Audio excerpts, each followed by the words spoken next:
Go to Capitol Hill now. Democratic Congressman Jason Altmire, member of the fiscally conservative Blue Dog Coalition, joins me now. Activity is going on in that Capitol right now. Well, you don't see a lot of activity, but there's a lot of closed doors, and I know people are talking and pushing papers around, and what has to happen is 36 hours from now we have to have a deal. That's the end result that we all know must occur, and it's going to be either from the Senate side, or I believe we have to allow the president's plan to come up for a vote in the House and Senate. I think that would pass, so there are ways to avoid the fiscal cliff within the next 36 hours. What's that mood like just in the Capitol among some of your colleagues that I know you've been talking to on a day-in, day-out basis, and I was asking you there in the commercial break, just as you and I were chatting it up, just what you're doing there on Capitol Hill, I guess how much there is for you to do right now, a lot of hurry up and wait. There's a lot of frustration because everybody understands this is a very serious issue. 36 hours from now, the fiscal cliff takes effect if there's inaction.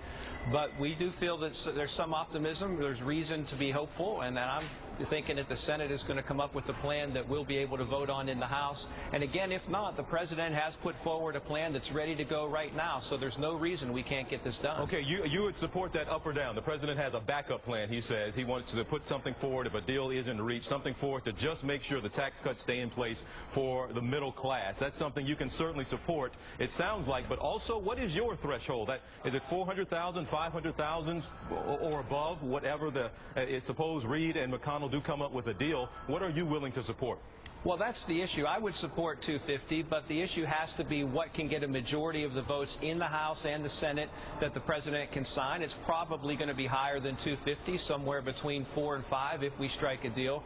But again, I do think if they brought that $250,000 with the extension of unemployment that the president has put forward up for a vote in both the Senate and the House, there's a pretty good chance it would pass. But you are comfortable. You could accept 400, 500,000. It sounds like that could be acceptable, but that's acceptable to you as well.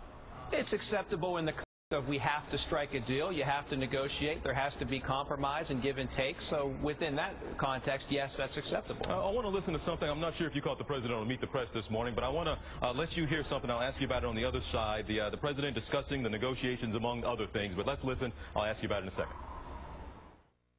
You said that Republicans have a hard time saying yes, particularly to you. Yeah.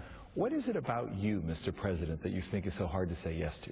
You know, that's something you're probably going to have to ask them because, you know, and David, you follow this stuff pretty carefully. The offers that I've made to them have been so fair that a lot of Democrats get mad at me.